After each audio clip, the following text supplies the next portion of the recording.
school. I want to have a voice in that because my taxes are going to go up, right? Well, what if I told you, what if I said, hey, we're going to bring in 275 refugees into your city each year, and it's going to cost you roughly about a couple $1 million a year. Your welfare is going to go up, your crime's going to go up, your health issues are going to go up.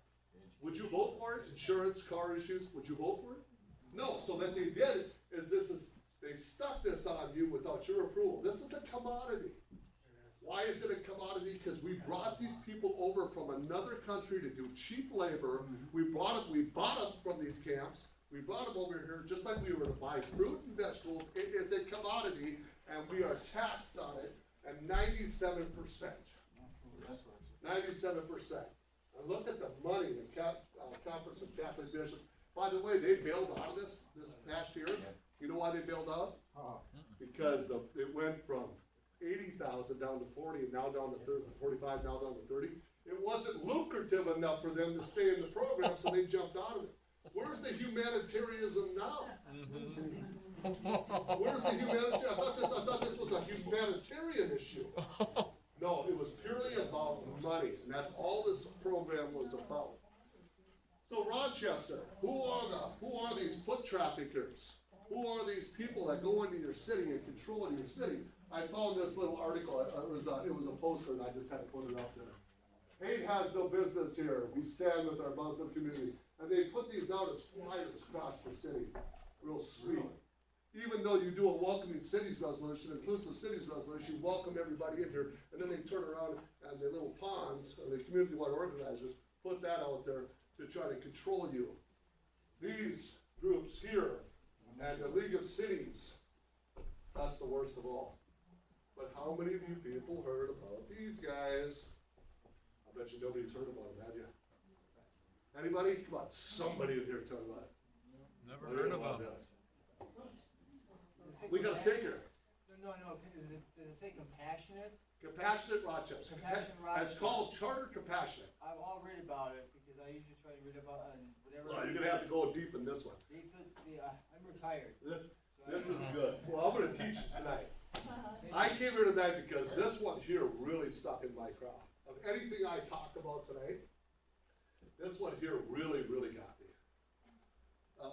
Ron, microaggressions, is that something like language, like words we might use? Yep, and I'm gonna get into that when you get into the hate speech part. Yes, that's exactly right. Hate speech. Yep. Okay, Charter Compassionate is the actual name of this group. Okay, Charter Compassionate is at the United Nations level. They work with the United Nations. They created this utopia of Unitarianism, a one world church. And they took all the churches together and they said, okay, we're going to all these churches together and we're going to have the same ideology, the same thought, we're going to be on the same page. We have 7 points that we have to cover. One of them is compassionate. That's number one, because every religion has one goal: compassion for another man or woman. We also have, every religion says that they have the golden rule, and every religion says love thy neighbor, right? And they have these love thy neighbor, compassion, the golden rule. There's 7 of them. Except one. And this is called Charter Compassion. But you guys haven't heard about this, so have you? There's one that But isn't it interesting that, and this comes out of the United Nations, the Charter of Compassion has adopted 17 development goals. Where did you see the 17 goals at? Agenda 21. Agenda 21. So we know that the Charter of Compassion is part of the Agenda 21. There's the proof. Well, why do I bring that to Rochester? Well, look who's this guy? Is he sweet? He is. I love the guy. I called him last week and I said, hey, Brady's it, right? I called him up and left a message. I said, hey, Mr. Brady, hey, you need to call me. I says, I'm going to be in Rochester next week, and I got to tell you, what the hell did you just sign? Did you know that you signed a United Nations Charter? He never returned my phone call because he knew exactly what he did. He signed on to a United Nations sustainability goal on compassion. And remember, this is Unitarianism. This is combining all the religions together to have a one world religion. Because it says that you can be a Catholic or a Lutheran, but if you leave the doctrine of this, Compassion Charter, written by Armstrong, I think it's Karen Armstrong. She wrote this worldwide, and they have to take your Bible or take the Quran, and they have to take all violence out of it, and they have to only focus only on what is written under compassion. So they turned this into a one world religion. This is what this is. So they're slowly taking your community, and now it's a one world order, a one world religion, and this city signed on. The first city, by the way, congratulations, Rochester was the first city that signed on the Charter of Compassion in Minnesota, and it's going to be pushed across the state. You wait and see. This is going to be pushed across. Unitarianism, and they are well on board. If you want to learn about the 70 diverse communities in 50 countries, and how 18 countries signed on to this, written by 18 men and women from multiple countries, and 6 faith traditions, transcends religion, ideology, and national differences, goes on and on. Why would a mayor sign on to something that's so anti-Christ spirit? Because you have to disavow most of of course the Quran, but you have to disavow many parts of the Bible too, because it did not have anything to do with any violence. It's about purely compassion. Loving your brothers and sisters, love thy neighbor as yourself, the golden rule. So instead of having the 10 commandments now, they narrowed it down to 7. And many of your churches in Rochester signed on to the Unitarianism, an anti-Christ spirit. Nobody's seen this before, right? No. So just signed, that's just recently. In fact, if you go on there, at the bottom it has his signature, and it has the dates and everything right underneath it. I didn't have room to put all that, because Wes made me get a whole bunch of the stuff in there. So, no, Rod, we need more. You need more. Okay, all right. So, but it's always fun to go in a city. It's really fun to go in a city to find out the dynamics of how they're controlling the city. So now we got a new mayor, right? God bless her, right? Here you got, what is she? What is she? A Unitarian. So she's a Unitarian for what? She is a Unitarian for this, and she's full on board with the United Nations agenda. She's full on board with this, to unite all the churches under one agenda. But really it's interesting because these churches now are going, and they're going to spread the message. The bishops are going to spread the message, and they're going to convince you that you are a hater if you don't know it, you don't believe in compassion, you don't believe in love, you don't believe in your God. Forget about the 10 commandments. Go by the 7 commandments we have. Forget about your Bible. Forget what your Bible teaches, because it's really about compassion. And that's what the charter is. That's what that is. You have to know the terminology when you read it and listen to it, because there's a lot of terminology, and that's what I do. And I'm here to share that with you. Broke it down for you. So, Charter of Compassion, a collaborative effort that seeks to witness the centrality and compassion of all of the world. What's really interesting about this individual is that she belongs to the Chamber of Commerce, the League of Women City Voters, who's both of these, I've confronted these guys, by the way, about their numbers, and I'm going to get into that in just a little bit. They didn't have an answer for me. This is an extremely liberal group, the League of Women, the National Advancement of Colored People. So she knows she's all these liberal groups. She's a committee of the Diversity Council. Well, I just showed you the Diversity Council is part of that citywide group of the players in Rochester. So you can see that she's heavily involved in a lot of liberal organizations. I would keep our eye on this woman, because I think she's going to be far more damaging than anything that you guys have ever had in the city. Just by her record, I wouldn't trust this woman for nothing. So the global goal is poverty. That's what they're going after. They're going after taking the poverty away. They don't want poverty in your city, Rochester. I bet you, does Rochester have poverty here now? A little bit, maybe. We import it. We bring it in. I don't know. I got an idea. Let's find out. Okay, so we'll just go through this. So the Refugee Resettlement Program is an $870 million. It costs the welfare program $870 million. Welfare for foreign refugees who are resettled across the United States. $870 million. A new study by the Federation of American Immigration reveals annually foreign refugees are being given, what, $867 million in welfare benefits. Taxpayers pay for every year about, taxpayers pay every year, are billed $1.8 billion for full cost of resettling foreign refugees. So each year, $1.8 billion to resettle those 45 or 85 refugees, or 70,000 refugees. So $1.8 billion, but over the cost of the time, American taxpayers will have spent about $8.8 billion to resettle the refugees by the time they start to when they finish. This is a large money. It costs $2.5 billion a year the United Nations spends to keep them overseas in a camp for 4 million people. It's $2.5 million to take care of 4 million people in the camps. $1 billion? Billion. 2.5 billion. Billion, is what I said? Billion a year. But if we take in 38,000, not 4 million, if we take in 38,000 to the United States, it costs us around 2.5 billion. We wipe that claim. We can take care of all overseas, and we can take care of 4 million instead of 38,000.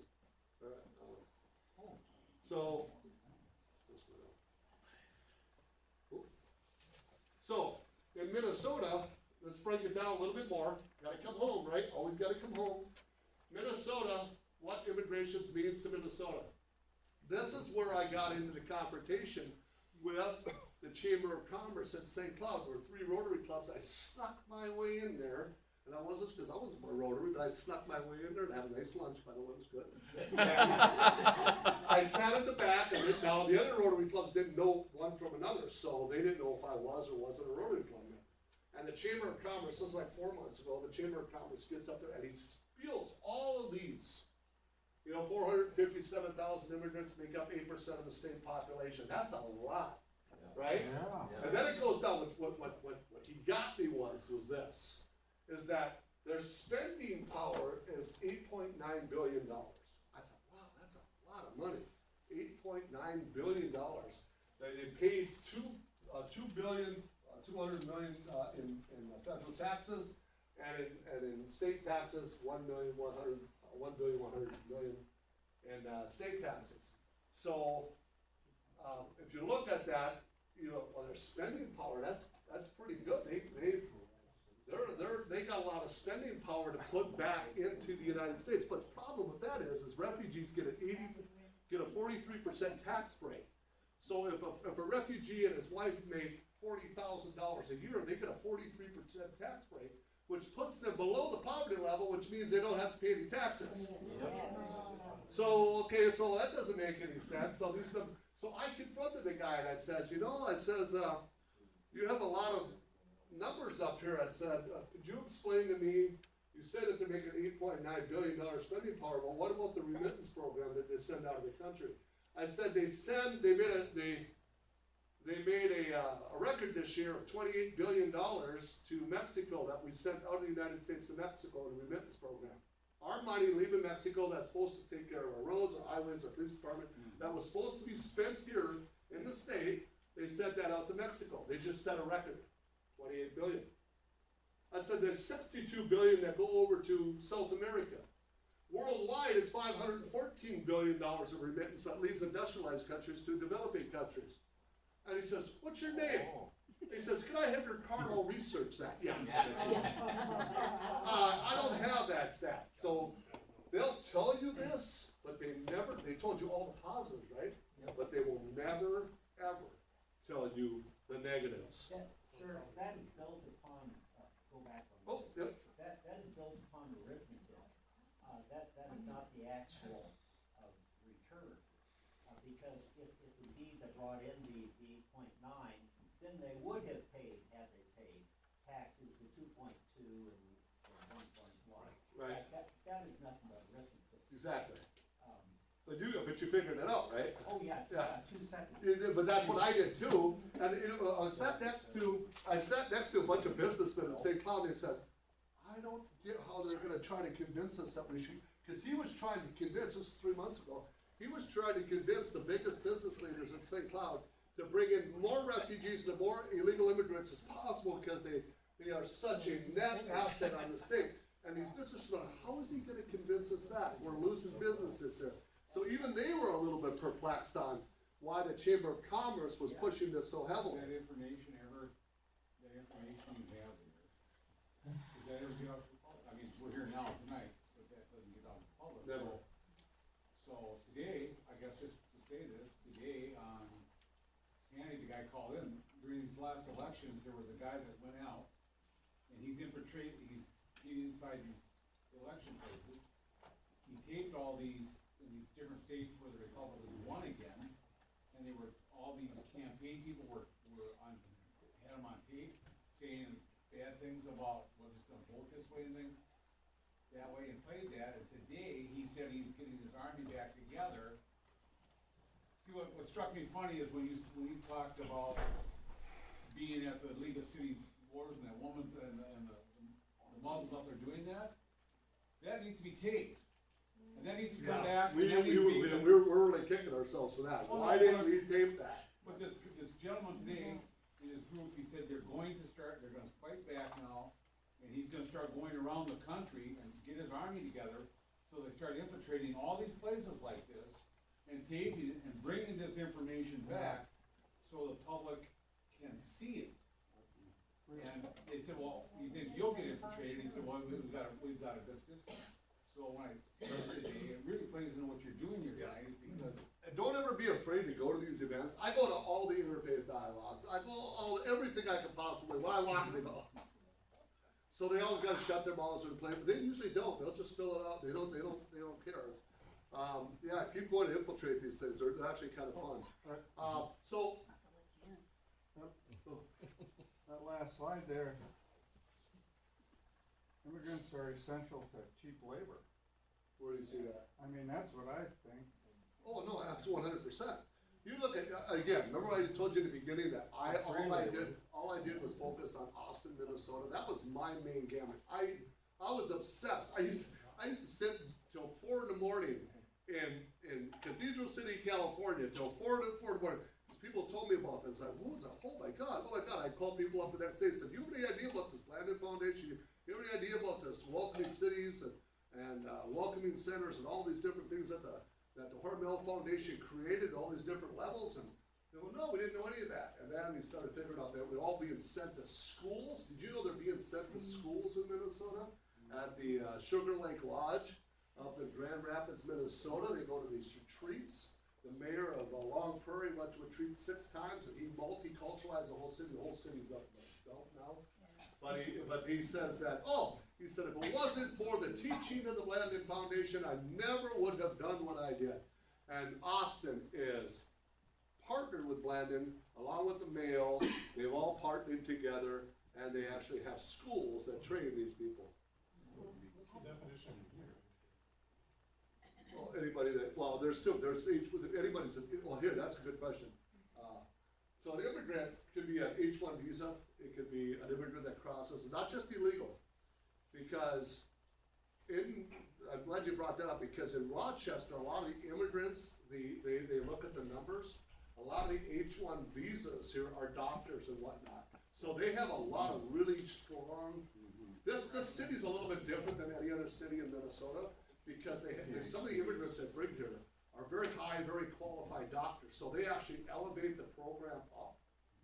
So it's a little bit different than the rest of the state than if you were working in Austin, Minnesota, if you were working in Wilmer, Minnesota, because this city brings in a lot, but they also bring underneath that a lot of 3rd grade education.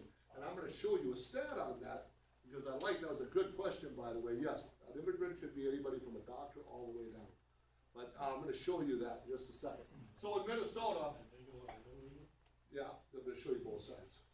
So the illegal immigration in Minnesota, this is what it costs. Illegal aliens cost taxpayers $744 million annually. As you can see, the education, the healthcare, the justice and enforcement, department assistance and government agencies. So this is what they're costing the state just by being here, $717 million. Just in illegal immigration, that's based off of 100,000 people, by the way. And I guarantee there's a lot more than that here in Minnesota. 457. Now, to get to this young man's question over here, you guys know what means testing is? Means testing means testing is welfare. It's a welfare. 79 different programs, and it costs $927 billion in spending. So a citizen or a refugee is entitled to means testing. That's all the programs. That's social welfare, food stamps, all that stuff. They're entitled to. Everybody is just they're a citizen, so it doesn't matter. Illegal immigrants are not entitled to the means testing, so they're separate from that unless they attach themselves on an anchor baby system under the 14th Amendment, and they attach themselves through, in my opinion, it's illegal, but they do. So let's take a look at a well-educated college graduate. This actually plays well, let's say, in Rochester, because you do have a lot of H-1 visas, doctors and whatnot. They receive, well-educated people receive less in means tested because they don't use the police departments very much or the fire departments, and they just don't use a lot of the workings of the government. They just do their job, go to work, and they make higher incomes. But they also pay in taxes of $54,000 a year, about an average. So, but if you take what they take out and they use to have police departments drive through your driveways, or your roads and highways or whatever, they receive about $24,000, $25,000 in taxes. So they're actually a surplus onto the United States of $29,250. So well-educated people, and we're seeing a lot of that in Rochester because of the hospital here, because they actually offset it very well in Rochester. Without an high school education, they are the opposite. They receive a lot of the welfare benefits and the means testing. They're legal, but they suck up the system more. They actually get less in pay, so they pay less in taxes. And so they're actually a negative on the country of $35,000. So you've got one here of 35,000 negative and 54,000 plus. So one's offsetting the other. But when you get, Per person? huh? Is that a per person? Yeah, yeah. Or Household. household, it's been a while. Center of Immigration Studies. 46,000 is too high to be an individual, that's a household. Well, an individual only pays $11,000 in taxes. You know, it's been a long time since I read this. I believe it is per person. But illegal immigrants, they actually pay less in taxes. A lot of them pay underneath the table, and they actually receive less in benefits. Why? Because they don't get the means testing, so they don't get as much, and they're negative 28,000. Now, if you take why this is so different, if you take the refugees and put them in here, you have to put the refugees into this category. They get the means testing.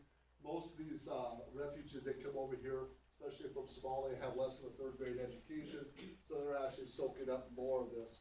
But if you look at the difference, whether it be household or individuals, you'll notice that's $28,000 negative on either by household, I believe it is individual, and you'll notice that there's a big difference in who's actually paying into the system and who's actually taking up. So is an immigrant actually benefit to us on a tax basis? No, because we're actually losing both of these. And then out of that, they're taking remittance program and they're sending that home out of the country. So the money that they are making, they're not putting it back into the county or the city or the state again. They're actually sending it back home to their home country of Mexico at $28 billion or South America or wherever. But I thought this was kind of interesting here. Educational level, refugees by country, percentage of arrivals in high school or more. I thought this is kind of interesting. Iraq and Ukraine, they have a real high percentage, very educated people that are being brought over to the United States.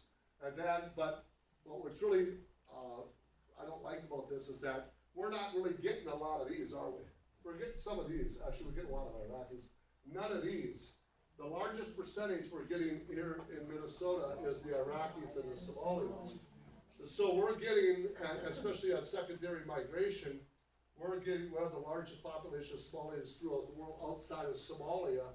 So we are taking in people that have a very low educational level that's actually using more on our resources. It's actually this is actually not a good stat for the community or the state of Minnesota. So, and then this doesn't include the secondary migration, or the secondary migration should includes it. We are getting the fastest secondary migration of anybody in the country.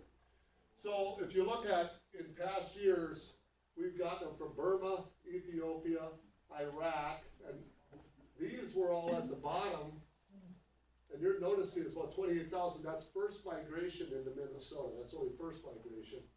The secondary migration we won't know until 2020, but if you notice, after Trump's been in office, we take the Somalian population, just of this year alone, we've only had 48, and that was because they were still on the docket for last year.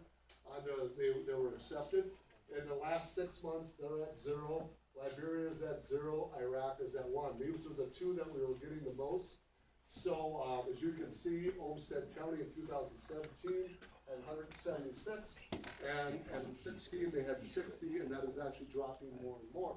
So your refugees, the amount of you have settled here, other than secondary migration, your numbers are actually dropping here substantially in the last 2 years. Welfare rates amongst the Middle Eastern countries, you can see that the Middle Eastern countries, they're at 91% that's pretty high, wouldn't you agree? After 74% is after 1 year, 95 is after 91. So they actually go up the longer they're on the welfare system. After a year, their numbers actually increase. They don't decrease. Their numbers get worse. So now we go into goal number 10. This is social equality. This is what we just went into. This is the remittance program. This is the amount of money that actually leaves the United States. This is an older chart. Right now, you can see the money that's flowing out to these countries. And again, down to Mexico, it's 28 billion and 62 billion here. But you're seeing money leaving this country. So we're bringing in more and more immigrants, but they're actually taking the money out of the country and not leaving it here. And you could see what they were making in taxes and what they put into the system was much less either. And that just made a record of $26 billion this past year into Mexico. And then goal number 3 is the health. Now the health is kind of alarming to me in this area. I try to bring everything back to Rochester, I try to bring it that way, is the outbreak of 17 cases of multi-drug resistant tuberculosis in Minnesota. These are drugs that are resistant to the tuberculosis cases. That's a lot. They're drug resistance. But let's bring this home just a little bit more. I had to make this chart. I just took a whole bunch of counties actually by alphabetic order, because Olmsted was last. And you can see all the zeros in here. And then we got Mower County had a few. But look at Olmsted County. Olmsted County in 2003, 22, 13, 10, 15. You guys morph all these other counties combined. You could probably combine 70 counties, 80 counties together. And your tuberculosis cases in this county are through the roof. Probably the state, they're the second or third highest in the state. And you're at, statewide is at over the period, 2,667, but most of those are in Minneapolis, St. Paul, because you got, Hennepin has 1,122, and then you can see all the numbers here from 2003 up. They've got 705, but if you combine Bloomington, Edina, and Ridgefield, 103, and you guys are 177, 171, so there's no comparison. These 3 big cities don't even have close to what Olmsted County has in tuberculosis.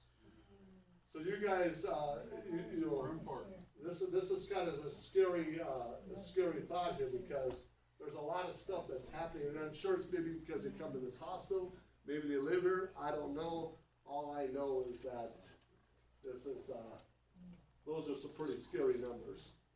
So let's look at the poverty rate. The poverty rate, this is right on the computer. Poverty rate status of Native people. You guys are at, now the national average is around 12%. State-wise is around 12. The poverty level of the Native people in Rochester is pretty good. I mean, it's actually really good, it's at 9%. But then again, you go over to the people that you bring into, which is what, 8% of those I told you about, low educated people in Somalian and Liberians. You guys are at 25% poverty level of foreign born, so you're over twice as much poverty. So the question I ask you is if you cannot take care of the poverty that you have in your city already, why are you continuing to bring more people in when you can't take care of what you have here?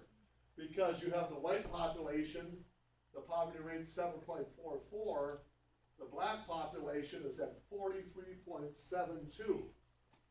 That is through the roof. That's one of the highest in the state.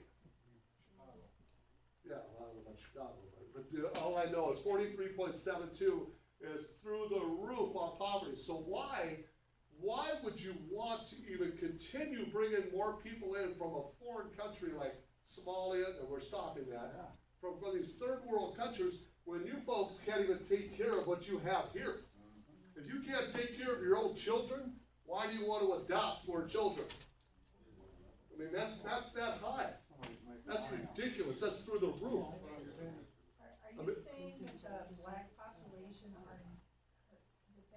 that's not the immigrants, that's just the black population? Well, they combine, they That's combine not the everybody Somalis? of color in that, not of color, because Hispanics is not in there. No. Hispanics is down at 23. And this is also quite high too, at 23. That's twice the city, and it's 3 times as high as the white population. We're trying to get this broke down from Somalians to Liberians, and we can't get this seem to be broken down. They don't want to break this down to where we can actually see the stats, and we've been trying. It's very difficult. This is an older chart, but I just wanted to show you that the Chinese do. This is above poverty lines. Chinese do real well. Ethiopians, Hmongs, they don't do very good. Not in the state. They don't do very good in the state of Minnesota. India do very well. They're very educated. They're from India. Liberia, they're above. And then Mexicans. And we'll look at the Somalian population. Remember, 8%. They were less than third grade education. And you're wondering why you're going to have a problem here in this area. So, I just wanted to show you some stats just about Rochester we can go into, but that charter compassion to me is one that just lights me through the roof, because that's taking away your religious freedoms. But this is also taking away your religious freedoms. This is what Les actually invited me here for. This is your free speech. In a couple months, I won't be able to say certain things. When I say tonight, I will be bound and gagged in Minnesota, because Keith Ellison is now the Attorney General. Keith Ellison signed on to a resolution by the United Nations, along with about 100 Democrats, to stifle free speech in America. It has not passed yet, but it's getting real close to passing, and if it passes, Democrats and Republicans are co-partnering on an agreement now that guys like me, pastors like Sharon Hayden, Usama Doc, we are all going to be shut down and probably thrown in jail or fined, and they're getting close to this happening, even though I give you evidence. That evidence is never to be shown out in the public. And how do I know this? Because they shut me down when I said this presentation in Sioux Falls, South Dakota. Sioux Falls, South Dakota knew I was on my way there. I was going to talk about free speech, your first right amendment, and they shut me down at the Heritage Club and says he's not allowed to come into the city and talk about free speech. Free speech is not going to be allowed here in this town. And they closed me down. I had to go 27 miles up. If you think your free speech is not being taken away, guess what?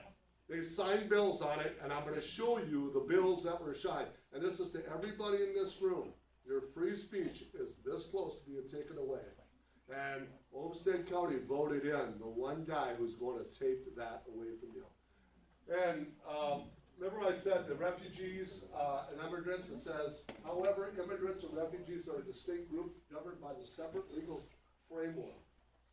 Only refugees are entitled to specific international protection as defined by international refugee law. So they're a different class when it comes to certain things. You see it right there. Now, in 2007, the United Nations got together under the Human Rights Commission, and the Pakistan wrote a bill wrote a law, international law, that said that they wanted Islam to be a classified group in the world as an individual. 1.6 million people will be classified as an individual, not as a group. So if you said, I don't like whatever, I'm gonna make a cake because he's gay, that's an individual, that person can sign. But if I said I didn't like Islam, I attacked the whole culture because it's 1.6, they are united as one. It passed the international law. Europeans were furious that this passed. Trump just got us out of UNESCO and the United Nations, but that he basically said, we're getting out of this because we don't like what you're doing on your human rights and how you're treating the Muslims different than the rest of the world. So Trump got us out of that, but the problem is, if you remember the chessboard, they set up all the pawns and the bishops and everything, they set them all up into place, so now they're in the United States, the Trojan horse is here, they set up shop, and now they're in control of everything in the United States, and they don't need the United Nations anymore, they're in total control. So it says right here, what this resolution did was, in effect, give Islam human rights status, something that should be only according to human rights, means not an ideology or a religion. How many of you get to that? So when you insult somebody in Islam in the United States, you are insulting 1.6. And the international law says, we're coming after you. And Keith Ellis says, we're coming after you. In Canada, they wrote a motion, M103. That is exactly what happened. They are now arresting people in parts of Canada. One guy was arrested for a year and a half, said, I hate Islam, throw it in jail. Parts of Canada have now pushed this through. It is a motion, it is not a law, but they are pushing for it here in the United States. Islamophobia is a term invented in the early 1980s by a guy named Phillips. He regrets that he ever coined the phrase. He regrets it to this day. The word Islamophobia was brought to the United States from an unindicted co-conspirator of the Holy Land Trial Foundation. They were an unindicted co-conspirator out of Herndon, Virginia, the Triple IT, Organization of International Thought. They're a subgroup of the Muslim Brotherhood. They said that they were going to use Islamophobia as a weapon against free speech. And they needed to attack the United States through free speech. And so they are subverting all the churches through interfaith dialogue that you cannot say because of international laws, you cannot insult Islam. That's why the big push was to keep Ellison into power so they could push this resolution. In 2011, after 6 years of the OIC, Organization of Islamic Cooperation, United Nations Resolution 1618, which was blasphemy laws against Islam, that if anybody says anything to it about Islam, good or bad, they could be under the blasphemy laws. In some countries, you are to be killed. Some countries arrested, some countries fined. There are laws, and this is passed.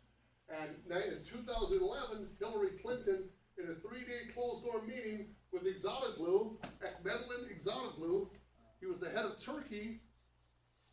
She signed a 3-day closed-door meeting to bring back Islamophobia to the United States, House Resolution, United Resolution 1618, blasphemy laws. And she said, I don't think this will ever pass in the United States because it's a violation of the First Right Amendment. She brought it back anyway, signed on to it in the United States. Bet you didn't know that either, did you? She signed on to a resolution to take your First Right Amendment away from you. When she did that in 2015, December 27th, over about between 50 to 75 Democrats signed on to it. They wanted to make Islam a classified and protected class in the United States, and they signed on to it. So if I can get this. You gotta minimize it again. Well, you do it. So I'll tell you. So How can a guy that memorizes 600 slides with no notes not run a computer? I hate to do this. I hate it. So anyway, she signs on to a resolution, United Nations Resolution 1618, brings it back to the United States. If you can just start that, go ahead. Yeah, and it brings it back to the United States. Between 50 and 100 Democrats sign on to House Resolution 569, the blasphemy laws that basically says that Islam is a protected class, and if anybody says anything to them in the United States, you can be fined. In 2005, the OIC held a summit in Saudi Arabia. the group developed a 10-year strategic action plan, which included a directive to combat defamation of Islam. The term Islamophobia is the politically correct term they created under which it rests the defamation of Islam concept, which they plan to run through the United Nations. It makes no apologies about that. It's quite straightforward. And the most frightening thing about it for Americans in the short term is that the biggest project the OIC has in the West, and particularly in the United States, is to restrict First Amendment rights. They basically want to make it a crime to discuss Islam in anything that they would perceive as a negative fashion. In 2011, Secretary of State Hillary Clinton attended a summit in Turkey where she met with the head of the OIC, who was garnering support for United Nations Resolution 1618, the OIC's defamation of religion statute. Now, that defamation of religion statute is a direct assault on the First Amendment. It's a direct assault on the First Amendment. And what did Secretary Clinton say? She committed in a foreign country to a foreign power, to a foreign entity, the head of the OIC, that she would use old-fashioned techniques of peer pressure and shaming to go after anybody who would try to stand up against that.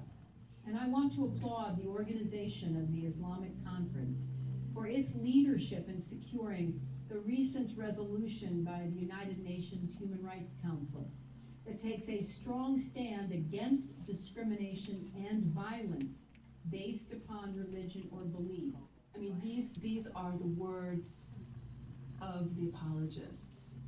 And that's not what public officials should be telling the American people. The American people need to know what's going on. And what the State Department is basically agreeing to is to have restrictions on speech that would incite what they would call hostility to Islam. Now, the only incitement you're allowed to prosecute under American law is incitement to violence. U.S. Ambassador Eileen Chamberlain Donahoe spoke to the UN Human Rights Council in March of 2011, supporting the resolution. We have long shared the concerns of the co-sponsors and others about intolerance, discrimination, and violence directed against persons on the basis of their religion or belief.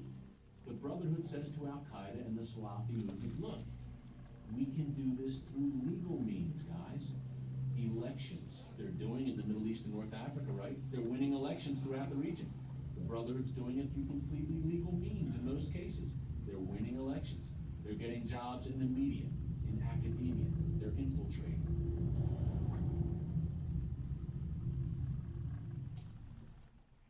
There's a couple more things, we can read them as they go. So they are. Minnesota just ranked the second in the country now for bringing in more, to electing more Muslims next to California. We voted in 4, California voted in 5. So they are bringing in more Muslims than anybody, or electing more Muslims faster than anybody in the country as we go. They go down or what? So they're at warp speed in Minnesota. They're controlling our, they're starting to get into our legal system, they're getting into our law now, which is where Keith Ellison's at. And this guy that you see in the middle, which is really interesting about this guy, Zadaglu, I did a whole study on Islam. I study Islam. I study it from head to toe. I know the Quran probably better than just about any imam, anybody. I mean, I know the Quran, you know, I can debate it with anybody. But this guy here, I studied 1,000 years before all the Quran and 1,400 years later. This guy here was the only guy, there's 2 guys, a doctor and him, 2 Turkish leaders.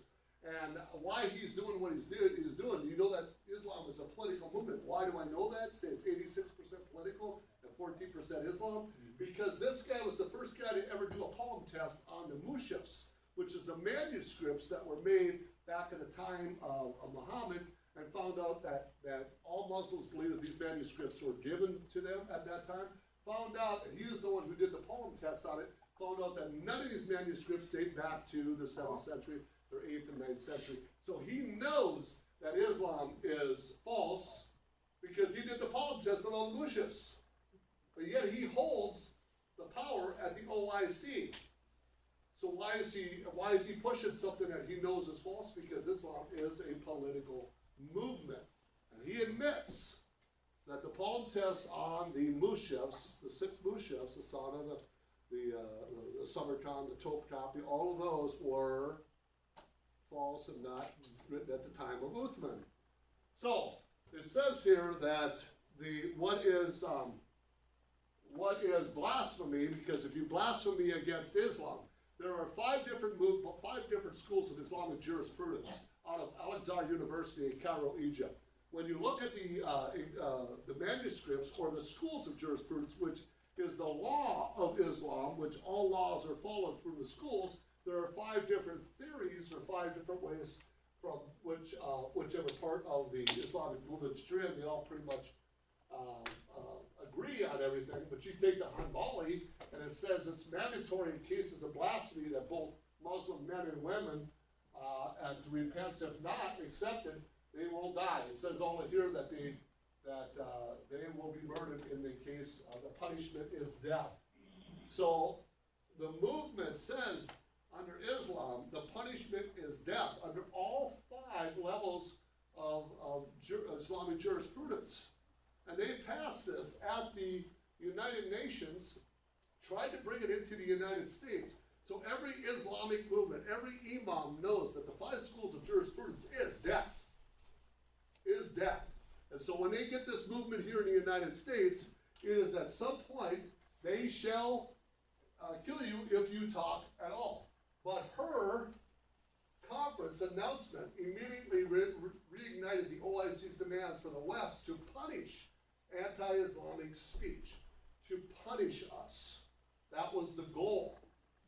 That was the goal. This is a 10-year movement from 2005 to 2015. You know, listening to you speak, something even scarier came up. And that is if 1618 goes through, that means that we cannot mention Islam, much less criticize it. Thereby, we cannot say anything about a Muslim. Nope. Thereby, Good or bad. good or bad. And elections are by their very nature a statement of support or non-support. This suggests to me then that all future elections dealing with our top cop are now closed and we'll never have another election for that office. Microaggression. Yeah, exactly. So another way to put it, and I like your thinking, another way to put it is if this was to actually pass. 16 won't, 18 won't pass, and I'll explain it to you, but another one will. If I said into a school kids that I believe that Jesus Christ is the way, the truth, the way, the life, truth, the way, the life, that is considered blasphemy because now I denounce Islam. So if I say I love Christianity and brag about it, is now blasphemy against the Islamic religion because I say that Jesus is the way to heaven, and that's blasphemy also. There's a court case in Minnesota on just that thing, the arrest of the former Muslim Iranian pastor at the Mall of America. He had his second pre-trial hearing was last week, and that trial is proceeding, and there's a court date been set, I think, for April. It's coming up. He was approached by a group of Somali women. They asked him about his faith. He shared it. He went into Starbucks, had a cup of coffee. When he came out of Starbucks, they arrested him. There was only 2 women, by the way. There was another woman who saw the 2 women. 3? Well, there's 2, and then the third woman. The third one was the troublemaker. She's the one that reported him. And there is a hotline, by the way, and I'm going to get that. There is a hotline in Minnesota that you could replay. We could call in, you infidels in here, we could call you in. And I believe it's 911, I think it's 311, but I'll look that up. Okay, so we went from United Nations 1618, they bring it over to the United States, and the 50 Democrats wanted that signed on to this 50 to 100. They signed on this, but they had to change the name because you can't use United Nations Resolution 1618. You had to make it House Resolution 569, which is blasphemy laws against Islam. So they had to make it in our terminology, right? Well, so it's condemning hate and violence towards Muslims in the United States. Same terminology as 1618. They say religions. What if they say religions? No, well, I'll show you why. So 569 says, if you read it, whereas anti-Muslim hates, you notice where it says Muslims all the way through here? It never says, ever says Christians, Sikhs, Jews, nobody. It only refers to Muslims only. And all Democrats, no Republican signed on to this resolution. So, these are the Democrats I'd signed on to. You see Kid Ellis's up there? You see McCollum's name? I had to add these because I ended up finding these later on. They signed on to it last year, because this is older. Tim Walz signed on to it, so did Richard Nolan. All Democrats signed on to it with Minnesota. Look at how many, that's not even probably half the Democrats in the United States, but 4 of those in Minnesota all signed on to anti-blasphemy laws in Minnesota. These people are not on your side. This guy is not on your side. I've been fighting this guy for years. He is a partner with Blanding, he's a partner with Parnell, Mayo. This guy is a very, very bad seed, and I've known that for years, along with Keith Ellison. Keith Ellison was down there sporting, he was sporting the Antifa movement, on Facebook. That's, he believes in Antifa. So, what happened was House Resolution 569 didn't pass, right? It couldn't pass because it couldn't pass the muster with the United States Constitution. Because the First Amendment right says that you cannot be a directive towards one religion or sect or whatever. So they went and they did what they did in 2005. They changed it from, they changed the terminology that from 2005 to the United Nations level, it advanced 2011, Hillary signed on to it. So they had to change the terminology. They said, okay, in order for this to push through, we're going to add a few more groups to this. So they said, okay, we're going to add Muslims. Let's get the interfaith groups in there, the little ponds that you see. Get them in there. We're going to add Jews, Anti-Defamation League. We're going to add Jews, Sikhs, Hindus, minorities, blacks. But there's one missing. Christian was never mentioned in Senate Resolution 569. 569 was signed by 3 prominent Democrats, Feinstein, Kamala Harris, and 1 Republican. Anybody? Okay. No, good one though, it was a good one. Mark Rubio. Mark Rubio signed on to House Resolution April 4, 2017. Mark Rubio signed on to and helped write condemnation of anybody other than Christians. And he attacked the United States Constitution and wrote and signed on to this. It actually passed the Senate. Did you guys know that? It passed. It's this close to passing, and if it passes, there is no more. Our first right amendment is done. We are this close to what these guys did. Well, it's really interesting. They wrote this bill condemning hate and crime and violence, racism, religious, ethnic bias, discrimination, incitement of violence, and animus. What does animus mean? Animus means hostility or ill feeling. It's a feeling. Animus means feeling. So if you have a feeling towards somebody, a feeling about somebody, that is a hate crime. They're taking away your hate crime. Your thoughts, your feelings, or who you are. Remember I told you in the beginning about Agenda 21, it's the reorganization of who you are, the way you think, the way you feel, the way you act. Agenda 21 is a full movement. Now who wrote this bill? Well, guess what? Emerge USA, formerly or Engage USA, a Muslim organization, one of the most powerful Muslim organizations in the country, along with the Muslim Public Affairs Council. They wrote the bill. It wasn't your politicians that wrote the bill. It was a 501c3 or 4. Remember I told you about the Rook is the foundations? They write the bills. They sit at the international level. They sit with the United Nations. They write bills and policies. They wrote this, and they send it down, and Muslims across the country celebrated. They celebrated for what happened. Thanks to the hard work of Marco Rubio and Feinstein, Susan Collins, and Kamala Harris, we have achieved the approval of Senate Resolution 118, and it passes the House, the Senate. This is how close you are to losing. And your children, when they teach anything in school now, it will not be about Christmas. Christmas is probably going to have to go bye-bye because it'll be considered hate speech. This is serious, huh?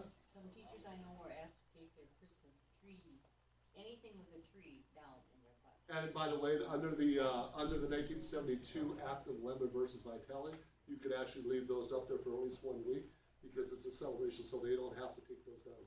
You can look under the law. What about Christian schools? Christian schools? Yeah, they could do it, you can't touch those.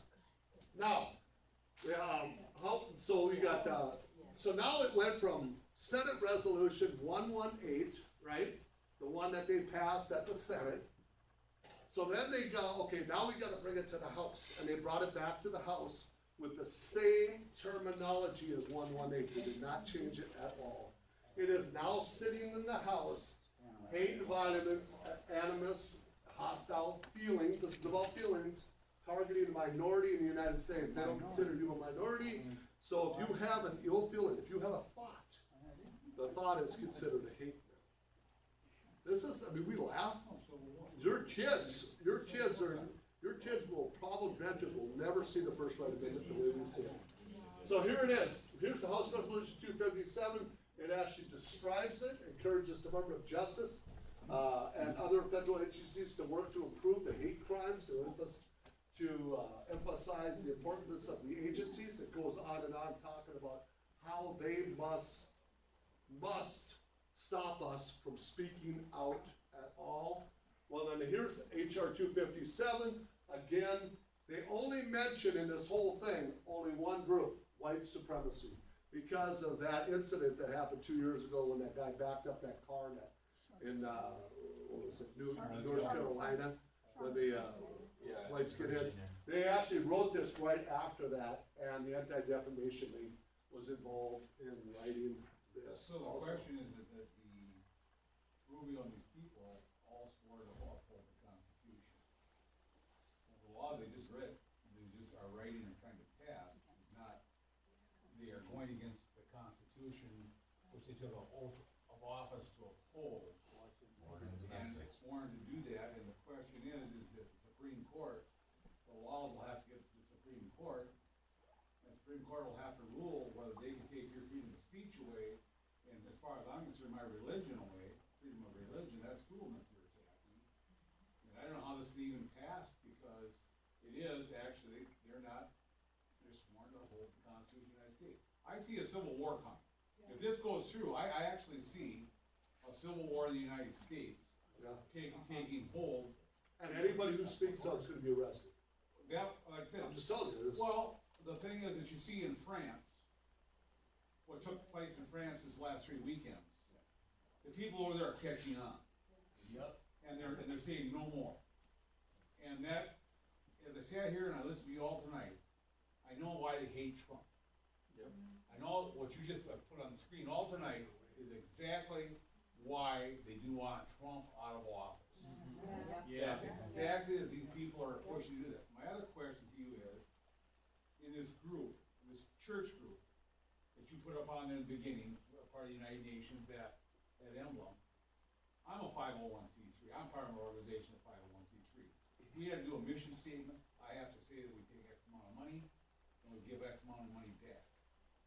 So my question in this group, in town here, to put all these people together, I would like to know what their mission statement was and be able to read that mission statement for that 501c3 to see how the IRS gave them a 501c3, tax exempt, and how much money they take in, and what service, how much money do they give back out of their organization, because that's all part of a 501c3. Every year you gotta take it in, you gotta give it back. So that's my question. It'd be very interesting to see this group in Rochester, if they're all denominations. More to your point, Jan, this is a good point. We're trying to put together a team of people. We need someone who can help with a real estate side of the angle, finance, banking, insurance, as well as legal. If you know a lawyer who would help do some pro bono legal work, we want to request the documents for all the tax exempt organizations that do. Well, there should be but we right need a on. team of people who can work in committee. We'll work in committee and we'll have an action plan and we'll go forward. Well, they're public knowledge, a 501, if you're a Yeah. 501c3, it is public knowledge. Yep. And they have to post that, so you have to go far to go do that, because you can go to 125 Live and pull theirs right up as a 501c3. And pull theirs, sometimes use their facilities as prayer rooms, as when I did undercover work, filming, Dan Feehan there with Kim, with our new mayor. So, yeah, they had a prayer room set up in there for the promotion of Islam, and they did part of the ceremony in Arabic. But we gotta have a team, and so if you know some people who can help, there's several different kinds of nonprofits. And some of them hide behind limited partnerships. They have some limited partnerships they hide behind, so those dollars are kind of dark money. You don't know where that. But still, 501c3 has to do a financial statement every year. You have to report to the IRS, and that is all. But remember what I said in the beginning? Remember what I said in the beginning about the chess game? A 501c, you're right about that. You're dead on about doing the financials. But the 501c4s, they work through the churches too. So remember I told you the rook has to go this way. Well, when you get into the churches, they work a little bit differently. They work through communication. A lot of it isn't even money. A lot of it is purely what they proselytize at the altar. Whether they're going to, we must love that number, that Islam is a religion of peace.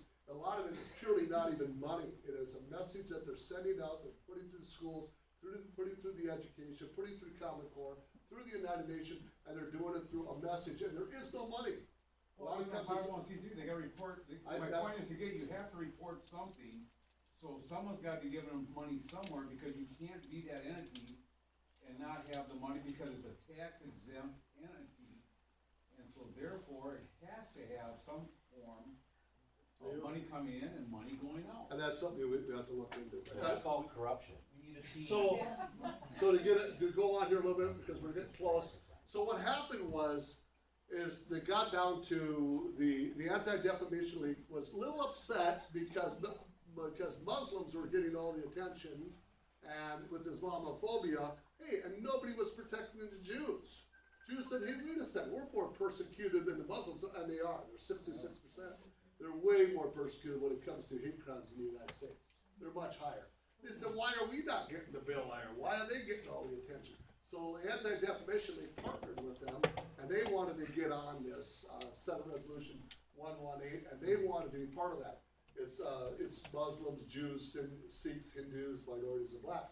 So they went out and says, okay, you guys can do 118, but the Anti-Defamation League is going to go one step farther. We're actually going to go right to the cities. And we're going to go and target them in a little different way. We're going to do a grassroots level. We're not going to hit it right at the national. We're going to go grassroots. We're going to get out there and get our little ponds, our little community-wide organizers working out there. And so the Anti-Defamation League is the architect of hate crimes nearly in all nations in the Western civilized world. They went and they signed what they call the Mayor's Compact. Hate and bigotry. It's the same thing, but now over 300 mayors across the country are all signing Mayor's Compacts. 6 cities that I know of in Minnesota signed on it. This guy, Luther, signed on it with Sioux Falls. I was on TV about it. That's when they kicked me out of town, so you're not going to speak to here, because they didn't want anybody to know about the Mayor's Compact. The Mayor's Compact is the same thing. Because why? Because they know it's not going to pass through the Supreme Court, so they decided they're going to do a ground swell at the lower levels, attack them through the city councils, sign all these mayor compacts, which has the same similar, very similar wording into these cities. And so, and it's called Inclusive Cities along with the Mayor's Compact. So when these cities signed on it, 6 in Minneapolis, Grand Forks has signed on to it, and so did Sioux Falls, South Dakota, and they're trying to get more and more cities onto this. And I'm sure Rochester's got to be coming close if they haven't signed up. I couldn't find it. So anyways, this guy signed on to this, standing up for hate and bigotry. There's no problem for the mayor, it goes on. So this is what he signed on to, which is the same thing. They're going to do it as a grassroots deal. Minneapolis condemns violence and hate speech, posted November 2016, City of Minneapolis, City Council, Mayor Betsy Hodges, passed a resolution condemning hate speech. So, and violence. So this is the Mayor's Compact. They signed on to the Mayor's Compact, which, where does the Mayor's Compact come out of? The United Nations, Agenda 21. And you can look it up, Mayor's Compact is throughout the world now, in 300 cities are signing, and they're getting all these cities to sign on to that, along with the Charter Compassion. Take your religion away from you, right? Take your religion away, go to a one world religion, don't commit it, because we're all about compassion, love thy brother, the golden rule, we're all the same. There is no difference. There is no religion. There is only us. And that's what they're doing. That's why they're signing all these frivolous resolutions. And so if you look at the compact, they have, now, I've been doing this for a long time. When I got on the news about this, suddenly it got taken down nationally. Can you find it anymore on the web? You can find pieces of it, but you can't actually find this. You can't see who signed on to it hardly anymore. It's very, very difficult because they know we're catching on to them and what they're doing.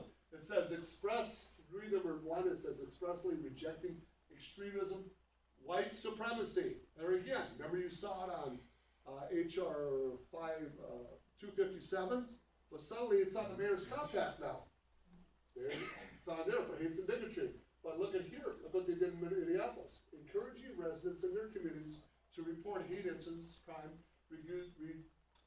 including using hotlines and hotline tools. Report your neighbor. Report your mom and dad. Kids, school kids, elementary kids, you must learn to out your parents. If your mom and dad says he doesn't like something at home, you must report your mother and father. You must report your grandparents. You must turn them in. Does this sound familiar to you at all? That's what they did in Russia during the 30s and 40s. Yeah, Russia and Germany, didn't they? Turn your parents in. And they're, exactly. And it's turn your parents in. China. And that is a hotline that they're using. They used it in Nazi Germany. Brown shirting. They're coming after you. Your own grandkids are being taught this through school. My grandpa said that Islam is this and this and this. Boom, call the hate line. We have a young child here who says his grandpa says this and that. Bam, you're under an investigation if this passes. Hate hotline. They can call you, and then once they call the hate hotline, it goes to a national registry, and it's and for hate crimes, and you get reported. Hey Ron, just to add some thunder to that. Yeah. There's an app on Google Play you can download to report Islamophobia. And it's available on the Google Store. This is it. I downloaded it just to show it to you tonight so you can see it. And it's got, you report it and it goes straight to the imams. So you can turn people in. It's an app on Google Play. It hasn't been approved yet for iPhones yet. But, Who are you and why are you wearing a Muslim scarf? Oh, because this mocks because it's kind of a Native American Indian thing. It's the concept of when you wear the symbol of your enemy, you're taking their power. And I'm a little bit Native American Indian, and I just kind of respond to that. He's a good guy, Carol. He's a good guy. He's a good guy. Oh, sorry. Well, he's a good guy. He put this on, so he's one of us. He's one of us. I'm sorry. I didn't mean to So yeah, so the imams, when the imams find out, what they do is they go through all the networking and the 501c3, the very powerful groups, the MKUSAs and CARE, they go out there and they put a fatwa on your life. A fatwa is a decision to either carry it out, and when the time comes, and there are two verses. There's two verses in the Quran. One is 428, and it says, Allah have lifted the weight off your shoulders.